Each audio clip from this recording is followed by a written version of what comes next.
കൊടും ചതി. ഇസ്രയേൽ വീണ്ടും ചതി ചെയ്തിരിക്കുന്നു. ബന്ദികളെ വിട്ടു നൽകാത്തതിന്റെ പേരിൽ ഗാസയെ വീണ്ടും കുരുതിക്കളമാക്കുകയാണ് ഇസ്രയേൽ. ഒന്നും ചെയ്യാത്ത മനുഷ്യരെ ആക്രമിച്ച് കൊലപ്പെടുത്തുന്നതിൽ ലഹരി കണ്ടെത്തിയ ഇസ്രയേലിനെ സംബന്ധിച്ച് വെടിനിർത്തൽ കരാർ വെറും പേപ്പർ മാത്രമാണ്. പതിവ് പോലെ അമേരിക്കയും ഈ കൂട്ടക്കൊലയ്ക്ക് കാർമ്മികത്വം വഹിക്കുന്നു. ഈ പാപമൊക്കെ നിങ്ങൾ എവിടെ കൊണ്ടുപോയി കഴുകിക്കളയും? പിഞ്ചു കുഞ്ഞുങ്ങളെ പോലും വെറുതെ വിടാത്ത ക്രൂരതയുടെ ഫലം നിങ്ങൾ അനുഭവിക്കുക തന്നെ ചെയ്യും. ദൈവം തിരഞ്ഞെടുക്കുന്നവരാണെന്ന് അവകാശപ്പെടുന്നവരെ ഈ പാതകം ചെയ്യണമെന്ന് ഏത് ദൈവമാണ് നിങ്ങളോട് ആജ്ഞാപിക്കുന്നത്? എന്താണ് ഇപ്പോൾ പശ്ചിമേഷ്യയിൽ സംഭവിച്ചുകൊണ്ടിരിക്കുന്നത്? വീണ്ടും യുദ്ധം ചെയ്യാനുള്ള തയ്യാറെടുപ്പിലാണോ ഇസ്രയേൽ? ഇസ്രായേലിന്റെ ഈ പ്രവൃത്തി കയ്യും കെട്ടി നോക്കി നിൽക്കാൻ ഹമാസിന് സാധിക്കുമോ? അങ്ങനെയെങ്കിൽ വീണ്ടും ഒരു യുദ്ധം കൂടി ആരംഭിക്കും. നമുക്ക് കാര്യങ്ങൾ വിശദമായിട്ട് തന്നെ മനസ്സിലാക്കാം.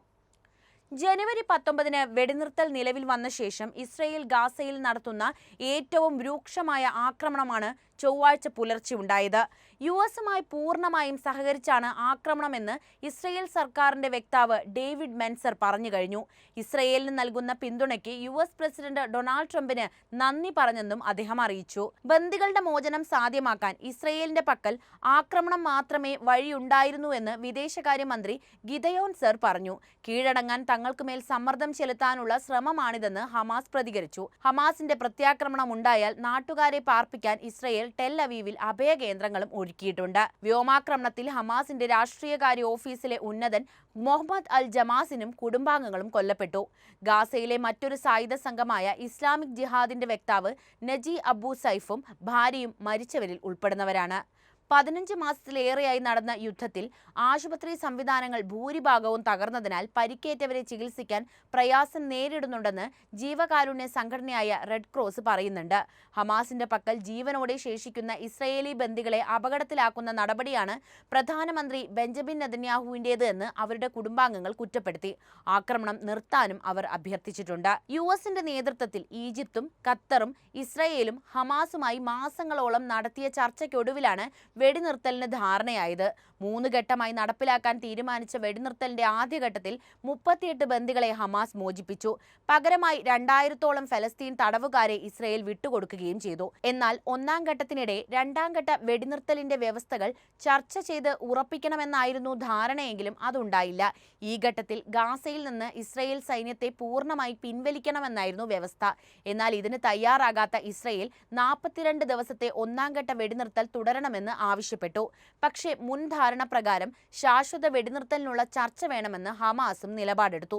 ഇതേ തുടർന്നാണ് ബന്ദിമോചനം ആവശ്യപ്പെട്ട് ഇസ്രായേൽ ഗാസയിൽ വീണ്ടും ആക്രമണം ആരംഭിച്ചത്. 59 ബന്ദികൾ ഇപ്പോഴും ഹമാസിന്റെ പക്കലുണ്ടെന്നാണ് കരുതപ്പെടുന്നത്. ഗാസയിൽ ഇസ്രയേൽ നടത്തിയ കടന്നാക്രമണത്തിൽ ന്യായീകരണവുമായി പ്രധാനമന്ത്രി ബെഞ്ചമിൻ നെതന്യാഹു രംഗത്തെത്തിയിട്ടുണ്ട്. ഇത് ഒരു തുടക്കം മാത്രമാണെന്നും എല്ലാ വെടിനിർത്തൽ ചർച്ചകളും വെടിവെപ്പിന് കീഴിലായിരിക്കും നടക്കുകയെന്നും നെതന്യാഹു പറഞ്ഞു. ദേശീയ ടെലിവിഷനിൽ റെക്കോർഡ് ചെയ്ത പ്രസ്താവനയിലാണ് നെതന്യാഹുവിന്റെ ഭീഷണി.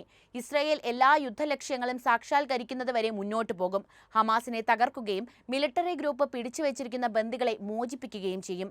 ബന്ദികളെ മോചിപ്പിക്കുന്നതിന് സൈനിക സമ്മർദ്ദം അനിവാര്യമാണെന്നാണ് മുൻ മോചനങ്ങൾ തെളിയിച്ചത്. ഇത് ഒരു തുടക്കം മാത്രമാണ്. നെതന്യാഹു പറഞ്ഞത് ഇങ്ങനെയാണ്: ചൊവ്വ പുലർച്ചെ ഗാസയിൽ ഇസ്രയേൽ കൂട്ടക്കുരുതി നടത്തിയതിനു പിന്നാലെയായിരുന്നു നെതന്യാഹുവിന്റെ പരാമർശം. മധ്യ ഗാസയിലെ ദെയ്ർ അൽ ബല, ഗാസ സിറ്റി, തെക്കൻ നഗരങ്ങളായ ഖാൻ യൂനിസ്, റാഫ എന്നിവിടങ്ങളിലാണ് ഇസ്രയേലിന്റെ ബോംബാക്രമണം ഉണ്ടായത്. സ്ത്രീകളും കുട്ടികളും ആശുപത്രി ജീവനക്കാരുമടക്കം 404 പേർ കൊല്ലപ്പെട്ടു എന്നാണ് കണക്കുകൾ. 500-ലധികം പേർക്ക് പരിക്കേറ്റിട്ടുമുണ്ട്. തകർന്ന കെട്ടിടങ്ങൾക്കിടയിൽ നിരവധി ആളുകൾ കുടുങ്ങിയെന്ന് ഗാസ ആരോഗ്യ മന്ത്രാലയം അറിയിച്ചു. അമേരിക്കയുമായി കൂടിയാലോചിച്ചാണ് ഇസ്രയേൽ കടന്നാക്രമണം പുനരാരംഭിച്ചതെന്ന് വൈറ്റ് ഹൗസും വെളിപ്പെടുത്തി. ആക്രമണം വെടിനിർത്തൽ കരാറിന്റെ ലംഘനമാണെന്നും ബന്ദികളുടെ ജീവൻ ഇസ്രയേൽ അപകടത്തിലാക്കുകയാണെന്നും ഹമാസ് പറഞ്ഞു. സൗദി അറേബ്യ, സ്പെയിൻ, മധ്യസ്ഥ ചർച്ച നയിക്കുന്ന ഖത്തർ, ഈജിപ്ത് തുടങ്ങിയ രാജ്യങ്ങൾ ഗാസയിലേക്ക് ആക്രമണം പുനരാരംഭിച്ച ഇസ്രയേൽ നടപടിയെ ശക്തമായി അപലപിച്ച് രംഗത്തെത്തുകയും ചെയ്തിട്ടുണ്ട്. ഒന്ന് ഓർത്തു നോക്കൂ, ഇസ്രയേൽ ഇപ്പോൾ ചെയ്യുന്നത് എത്രത്തോളം ക്രൂരമാണ് എന്നത്.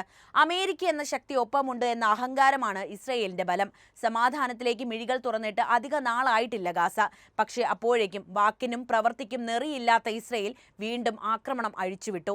400-ലധികം പേരാണ് ഈ ആക്രമണത്തിൽ കൊല്ലപ്പെട്ടത് എന്ന് പറയുമ്പോൾ എത്രത്തോളം ആഴമുള്ളതാണ് ഈ ആക്രമണമെന്ന് നമുക്ക് മനസ്സിലാക്കാൻ കഴിയും. ഈ വിഷയത്തെക്കുറിച്ച് ഹമാസിനോട് ചോദിക്കുമ്പോൾ അമേരിക്കയാണ് എല്ലാത്തിനും കാരണം എന്ന മറുപടിയാണ് ലഭിക്കുന്നത്.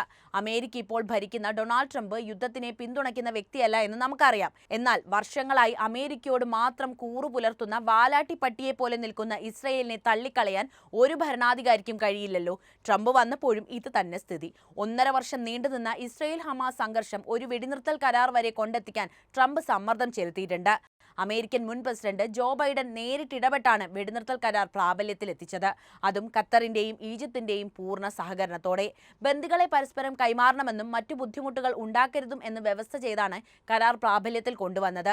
എന്നാൽ വെടിനിർത്തൽ കരാർ വന്ന് ഗാസയിലെ ജനത അല്പം ദീർഘശ്വാസം വലിച്ചപ്പോഴേക്കും അടുത്ത അടി വന്നത് അമേരിക്കയിൽ നിന്നാണെന്ന് മാത്രം. ഗാസ സ്ട്രിപ്പിനെ അമേരിക്ക ഏറ്റെടുക്കുമെന്നും അവിടുത്തെ ജനതയെ അവിടെ നിന്നും മാറ്റിപ്പാർപ്പിച്ച് ഗാസയെ പുതുക്കിപ്പണിഞ്ഞ് ഫോറിൻ നിക്ഷേപങ്ങളെ ആകർഷിക്കുകയുമായിരുന്നു ട്രംപിന്റെ ലക്ഷ്യം. അതായത് ഗാസ സ്ട്രിപ്പിനെ വളരെ നല്ലൊരു തുറമുഖമാക്കി മാറ്റി വാണിജ്യം വർദ്ധിപ്പിക്കുക. ഇതിലൂടെ അമേരിക്കയും ഇസ്രയേലും ലാഭമുണ്ടാക്കുക. സിറിയയിലേക്കും ജോർദാനിലേക്കും ഈജിപ്തിലേക്കും ഒക്കെ ഗാസയിലെ ഫലസ്തീനുകളെ മാറ്റിപ്പാർപ്പിക്കാനാണ് അമേരിക്ക ലക്ഷ്യമിട്ടിരുന്നത്. എന്നാൽ അറബ് ലോകമാകട്ടെ ഈ തീരുമാനത്തെ ഒന്നാകെ എതിർത്ത് രംഗത്ത് വന്നു.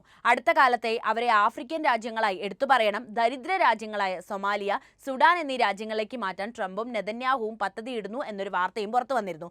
ഇതിനെക്കുറിച്ച് സ്ഥിരീകരണമൊന്നുമില്ലെങ്കിലും ഹമാസിനെ ഉന്മൂലനം ചെയ്യാൻ ഗാസയിലെ ജനതയെ അവിടെ നിന്നും മാറ്റി പാർപ്പിക്കാൻ തന്നെയാണ് അമേരിക്കയും ഇസ്രയേലും തീരുമാനിച്ചിട്ടുള്ളത്. ഈ വിഷയവുമായി ബന്ധപ്പെട്ട് വൈറ്റ് ഹൗസിലെ ഒരു ഉദ്യോഗസ്ഥനോട് ഇസ്രയേലിന്റെ ഇത്തരം പ്രവർത്തികളോട് നിങ്ങളുടെ സമീപനം എന്താണ് എന്നൊരു ചോദ്യം ചോദിച്ചിട്ടുണ്ടായിരുന്നു. ഇസ്രയേലിനെ തൊട്ടുകളിച്ചാൽ തൊടുന്നവനെ നരകം കാണിക്കും എന്നായിരുന്നു വൈറ്റ് ഹൗസ് പ്രതിനിധി നൽകിയ മറുപടി. ഇതിൽ നിന്ന് തന്നെ കാര്യങ്ങൾ വ്യക്തമാണ്. അമേരിക്കയുടെ താല്പര്യം എന്താണ് എന്ന കാര്യം നമുക്ക് അടിവരയിട്ട് പറയാം. അത് ഇസ്രയേലിനോടുള്ള കൂറ് തന്നെയാണ്. ഇറാൻ പിന്തുണയുള്ള ഹൂതികളോടായാലും അതുപോലെ ഹമാസിനോടായാലും ഒക്കെ തന്നെ അമേരിക്കയുടെ സമീപനം ഒന്ന് തന്നെയാണ്. ഇവരെ പിന്തുണയ്ക്കുന്നവരെ ഒക്കെ തന്നെ നരകം കാണിക്കും എന്ന് അട്ടഹസിക്കുകയാണ് അമേരിക്ക. ബന്ദികളെ വിട്ടു നൽകാൻ ഹമാസ് തയ്യാറാകാത്തതാണ് എല്ലാത്തിനും കാരണമെന്നാണ് ഇസ്രയേൽ ആവർത്തിച്ചു പറയുന്നത്. ഇസ്രയേൽ പൗരന്മാരായ 57 ബന്ദികളാണ് നിലവിൽ ഹമാസിന്റെ കയ്യിലുള്ളത്. അവരെ ഇസ്രയേലിന് തിരിച്ചു നൽകി ആയുധം താഴെ വയ്ക്കുകയാണെങ്കിൽ പ്രശ്നങ്ങൾ പരിഹരിക്കപ്പെടുമെന്നാണ് ഇസ്രയേലിന്റെ പക്ഷം. അതോടൊപ്പം തന്നെ ഹമാസിന് വേണ്ടത് യുദ്ധമാണെന്നും അതിൽ കുറഞ്ഞതൊന്നും തന്നെ അവർ അർഹിക്കുന്നില്ലെന്നുമാണ് ഇസ്രയേൽ പറയുന്നത്. ഇസ്രയേൽ കാത്തിരുന്നുവെന്നും എന്നാൽ ഹമാസ് യുദ്ധം തുടരുകയാണെന്നുമായിരുന്നു അവർ പറഞ്ഞത്. ഒരു രാജ്യത്തിനും ഇത് സഹിക്കാനാവില്ലെന്നും ഇസ്രയേൽ പുറത്തുവിട്ട വീഡിയോയിൽ പറയുന്നുണ്ട്. അപ്പോഴും ഇത്രയധികം ആളുകളെ എന്തിനു കൊന്നു എന്ന സംശയം ഇവിടെ ഉണ്ടായേക്കാം. ഓസ്ട്രേലിയ, ജപ്പാൻ എന്നീ രാജ്യങ്ങളൊക്കെ തന്നെ ഇസ്രയേലിനോട് വിശദീകരണം ആവശ്യപ്പെട്ടപ്പോൾ ഇത് മാത്രമാണ് പോം വഴി എന്നായിരുന്നു പ്രതികരണം വന്നത്. പക്ഷേ ഇവിടെ എനിക്ക് തോന്നുന്നത് ഇസ്രയേൽ ആഗ്രഹിക്കുന്നത് അമേരിക്കയും ഇറാനും നേരിട്ട് മുട്ടാനാണ് എന്നാണ്. അതായത് അങ്ങനെ ഒരു അവസ്ഥ വരികയാണെങ്കിൽ, അതായത് അമേരിക്കയും ഇറാനും നേരിട്ട് ഇടപെടുകയാണെങ്കിൽ, നേരിട്ട് ഏറ്റുമുട്ടേണ്ട ഒരു ഘട്ടം വരികയാണെങ്കിൽ പല ലാഭവും ഇസ്രയേലിന്റെ മനസ്സിലുണ്ട്. ഇപ്പോൾ നോക്കുകയാണെങ്കിൽ നമുക്ക് മനസ്സിലാവുന്ന ഒരു കാര്യം എന്താണെന്ന് വെച്ചാൽ അമേരിക്കയും ഹൂതികളും തമ്മിൽ കാര്യമായ പ്രശ്നങ്ങൾ ഇപ്പോൾ നടക്കുന്നുണ്ട്. US പ്രസിഡന്റ് ഡൊണാൾഡ് ട്രംപ് അധികാരമേറ്റതിനു ശേഷം മിഡിൽ ഈസ്റ്റിൽ നടക്കുന്ന ഏറ്റവും വലിയ സൈനിക നടപടിയാണ് യമനിൽ ഹൂതികൾക്ക് നേരെയുണ്ടായ ആക്രമണം. കഴിഞ്ഞ ശനിയാഴ്ച സൂര്യാസ്തമയം മുതൽ ഞായറാഴ്ച സൂര്യോദയം വരെയുള്ള സമയത്ത് ഹൂതികളുടെ നിയന്ത്രണത്തിലുള്ള 7 പ്രവിശ്യകളിലായി 47 തവണയാണ് US വ്യോമാക്രമണം നടത്തിയതെന്നാണ് നമുക്ക് ലഭിക്കുന്ന വിവരം. ഹൂതികൾക്കെതിരെയുള്ള US ആക്രമണം തുടർന്നതോടെ രാജ്യാന്തര എണ്ണവില ഉയരുകയാണ് ചെയ്തത്. Brent crude futures 1% ഉയർന്നിട്ടുമുണ്ട്. ചെങ്കടലിലെ ഹുദൈദ തുറമുഖത്ത് 2 തവണയും വടക്കൻ യമനിലെ അൽ ജൗഫിലും US വ്യോമാക്രമണം നടത്തി. അൽഹസം ജില്ലയിലെ സർക്കാർ കെട്ടിടവും US സൈനികാക്രമണത്തിന് ഇരയാക്കി. ഇതോടെ മരണസംഖ്യ 53ആയി ഉയർന്നു.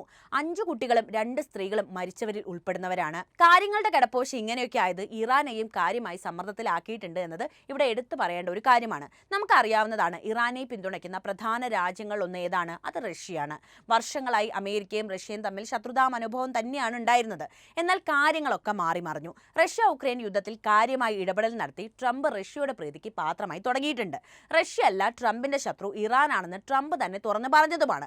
ഇറാനെ മുച്ചോട് നശിപ്പിക്കണമെന്നല്ല, എങ്കിലും അമേരിക്കയ്ക്ക് തടസ്സമാകുന്ന പക്ഷം ഇറാനെതിരെ ആയുധമെടുക്കാൻ അമേരിക്ക തയ്യാറാകുമെന്ന് ഇസ്രയേലിനും അറിയാം. ഉക്രൈൻ റഷ്യ യുദ്ധം അവസാനിപ്പിച്ച് റഷ്യയുമായി നല്ല ബന്ധത്തിലെത്താൻ അമേരിക്കയ്ക്ക് കഴിഞ്ഞാൽ ഇറാനുമായി ഒരു സമാധാനപരമായ ബന്ധത്തിന് റഷ്യ വഴിയൊരുക്കുമെന്ന് തന്നെയാണ് അമേരിക്കയുടെ പ്രതീക്ഷ. യുദ്ധം ഒട്ടും ആഗ്രഹിക്കാത്ത അമേരിക്കൻ പ്രസിഡന്റ് ഡൊണാൾഡ് ട്രംപിന്റെ ലക്ഷ്യവും അത് തന്നെയാണ്. എന്തായാലും ഇസ്രയേൽ ഇപ്പോൾ ചെയ്യുന്നത്, അതായത് ഗാസയിൽ 400-ലധികം മനുഷ്യരെ കൊന്നു തള്ളിയത് ഏറെ പരിതാപകരമാണ്, അതുപോലെ തന്നെ കൊടും ചതിയാണ് എന്ന് പറയാതെ വയ്യ. ഈ വിഷയത്തിൽ നിങ്ങളുടെ നിലപാട് എന്താണ്? ഇസ്രയേൽ എന്തുകൊണ്ടാണ് ഇങ്ങനെ ചെയ്യുന്നത്? നിങ്ങളുടെ അഭിപ്രായം അറിയാൻ താല്പര്യമുണ്ട്. എന്ത് തന്നെയായാലും കമന്റായി രേഖപ്പെടുത്തുക. ഒപ്പം ഈ അറിവുകൾ എല്ലാവരിലേക്കും എത്താൻ വീഡിയോ ഒന്ന് ലൈക്ക് ചെയ്യാനും ഷെയർ ചെയ്യാനും പ്രത്യേകം ശ്രദ്ധിക്കുമല്ലോ.